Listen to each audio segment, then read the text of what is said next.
Buenas noches, profe. El día de hoy le voy a presentar el tema 5, los átomos y su estructura, protones, neutrones y electrones. Soy el tercer F3, David Ibar, y mis integrantes de grupo son Nicolás Baculima, Valeria del Río, Damaris Loz y Valentina Rocha. Como índice de los temas que se van a tocar en esta presentación, tenemos la explicación, vamos a hablar de los protones, neutrones, electrones, de las teorías, de cada uno de los descubrimientos que se han ido haciendo a lo largo de los años y por último la relación con la electricidad. Bien, ¿qué son los átomos? Los átomos son las unidades más básicas de la materia formada por un núcleo de protones y neutrones rodeada por electrones. Bien, todo lo que existe está formado por átomos, los objetos, el agua, el aire, incluso nosotros, tanto internamente como externamente. Aunque son extremadamente pequeños, los átomos están compuestos por tres partículas fundamentales, que son los protones, neutrones y neutrones. Si esto no lo podemos ver a simple vista, digamos que todo esto es un átomo, y aún más pequeños son los protones, neutrones y electrones que están en su estructura interna.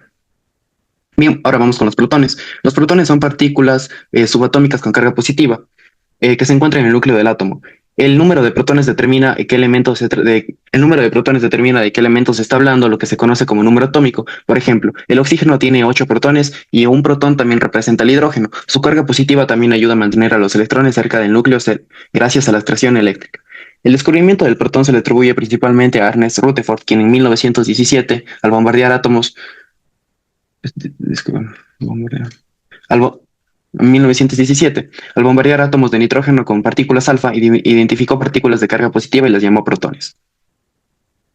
Bien, vamos con los neutrones. Los neutrones están en el núcleo del átomo junto a los protones, pero no tienen carga eléctrica. Su función principal es estabilizar el núcleo, ya que si solo hubiera protones, la repulsión entre sus cargas positivas haría que el núcleo se desintegrara. Además, los neutrones atribuyen a la masa del átomo. Este descubrimiento se le atribuye al físico británico James Wattke en 1932. Al bombardear una lámina de berilio con partículas alfa, detectó una radiación desconocida, concluyendo que era formada por partículas subatómicas sin carga eléctrica y lo llamó neutrones. Bien, los electrones. Los electrones son partículas subatómicas con carga negativa y masa aproximadamente de 1/1836 de un protón, lo que es extremadamente pequeño.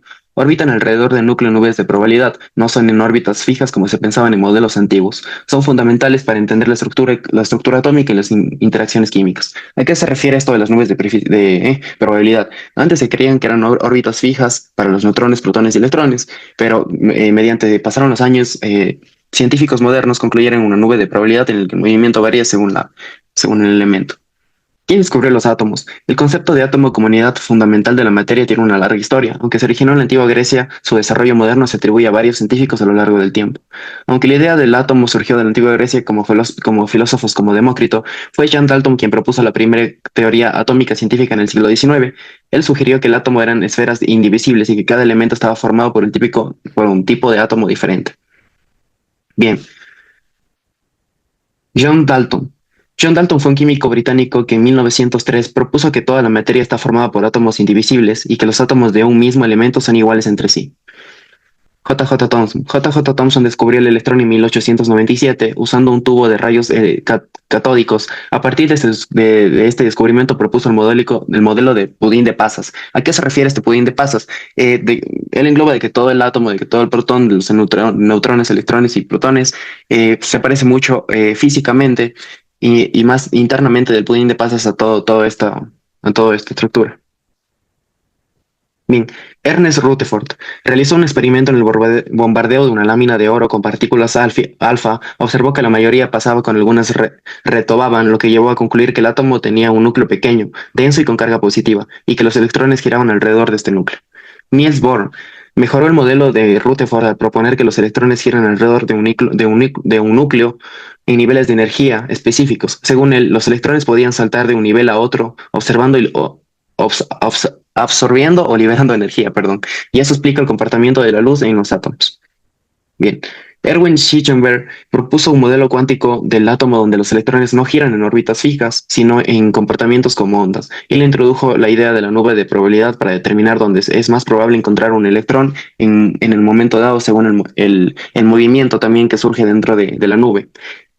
En 1926 desarrolló la ecuación de onda, que describe el comportamiento de los electrones en términos de probabilidad, en vez de trayectorias fijas. Su modelo reemplazó las órbitas de Bohr por nubes electrónicas de probabilidad.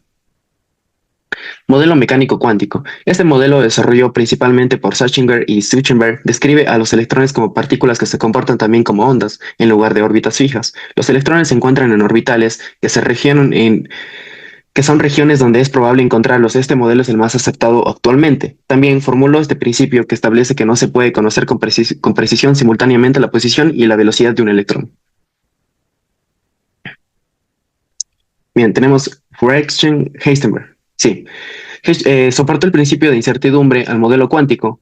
Este principio dice que no se puede conocer con exactitud la velocidad y la velocidad y la posición de un electrón al mismo tiempo. Gracias a él se entendió mejorar la naturaleza indispensable de las partículas subatómicas, ya que se puede calcular una de las dos, si no es bien el movimiento o la velocidad, pero no al mismo tiempo las dos. Bien, modelo cuántico. El modelo cuántico, la relación ocupa niveles de energía. Cuando un electrón salta de un nivel a otro, puede liberar energía. Este movimiento de electrones es clave para entender la electricidad, ya que la corriente eléctrica ocurre cuando los electrones se desplazan libremente a través de un conductor.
Bien, también vamos a ver el video de cómo se produce la corriente eléctrica.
Bien, para dar un pequeño resumen del video, podemos concluir que la corriente eléctrica se produce cuando los electrones se mueven a través de la materia conductora. Un ejemplo de esto puede ser con un cable metálico. Esto ocurre gracias a la diferencia de voltaje que empuja a los electrones desde una zona con exceso de energía hacia una zona con menos energía, generando así el flujo de energía. Tenemos una actividad interactiva que yo había hecho en la anterior clase, que es un Kahoot, en el cual tenía las preguntas. Podemos ver qué partículas subatómicas tienen carga positiva. La respuesta correcta era protones. Bien. ¿Quién es el principal responsable del descubrimiento del protón? Ernest Rutherford. ¿En qué año se descubrió los neutrones? 1932. ¿Cuál es la función principal de los átomos en el núcleo atómico? Estabilizar el núcleo. ¿Qué partícula subatómica tiene la menor masa? El electrón, que era 1 sobre 1832. ¿Quién descubrió el electrón en 1897? J.J. Thomson. ¿Qué modelo atómico introdujo el concepto de un núcleo denso en el átomo? Modelo nuclear de Rutherford. ¿Cómo orbitan los electrones en el modelo cuántico de Schrödinger? En nubes de probabilidad. ¿Qué teoría propuso Demócrito en la antigüedad? Que los átomos eran indivisibles, y luego se comprobó que en su estructura teníamos protones, neutrones y electrones, y dentro de los protones y neutrones habían quarks, que son partículas aún más pequeñas. Bien. Como conclusión, los átomos son las unidades básicas de la materia. Están formados por protones y neutrones en el núcleo y electrones que giran a su alrededor. El número de protones determina qué elemento es y los electrones hacen posible las reacciones químicas. Las estructuras de los átomos explican las propiedades de las sustancias y cómo interactúan entre sí. Bien, yo aquí hice un banco de preguntas recreando lo que habían hecho en clases. Tenemos 4 preguntas con cada una de sus respuestas, que estas les tenía que realizar a los estudiantes, pero le vamos a hacer aquí individualmente. ¿Qué es un átomo y por qué es importante en la química? Un átomo es la unidad básica de la materia y está formada por protones, de neutrones y electrones. Es importante en la química porque todos los elementos y compuestos están hechos de átomos y las reacciones químicas ocurren a niveles atómicos. ¿Qué diferencia a un elemento químico de otro? La diferencia está en el número de protones que tiene cada átomo en su núcleo, lo que se llama número atómico. Por ejemplo, el hidrógeno tiene un protón, mientras que el oxígeno tiene 8. ¿Dónde se encuentran las partículas subatómicas dentro del átomo? Los protones y neutrones se encuentran en el núcleo del átomo, mientras que los electrones giran alrededor del núcleo en niveles de energía. ¿Qué ocurre cuando un átomo gana o pierde electrones? Cuando un átomo gana o pierde electrones se convierte en un ión. Si pierde electrones se queda con carga positiva, que es un cation, y si gana electrones con carga negativa, que es un anión. Muchas gracias, profe. Espero que le haya gustado la presentación y todo esto englobando las preguntas, las actividades interactivas que se hicieron en clases. Una buena noche.